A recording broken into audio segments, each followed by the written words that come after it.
গাড়িতে পাচার করার সময় বিলিতি মদ সহ ধৃত এক যুবক। বিশালগড় চিলিখোলা এলাকায় পুলিশ অভিযান চালিয়ে একটি গাড়ি থেকে 130 বোতল বিলিতি মদ উদ্ধার করা হয়। আটক করা হয়েছে গাড়ির চালককে।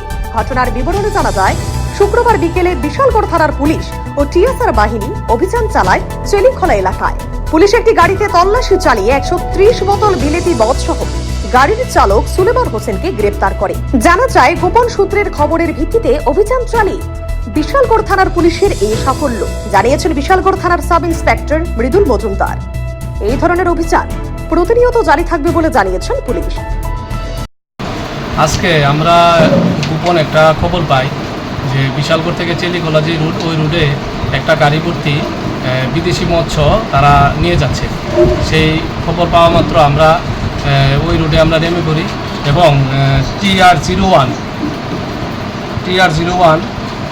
T0563 নাম্বারের একটি অল্টো গাড়ি থেকে আমরা টোটাল 130 বোতল বিদেশি মদ আমরা উদ্ধার করি। পাশাপাশি ওই গাড়ির যে চালক সুলেমান হোসেন তাকে আমরা গ্রেপ্তার করি। Bureau report, CNA TV। CNA TV, channel for news and entertainment.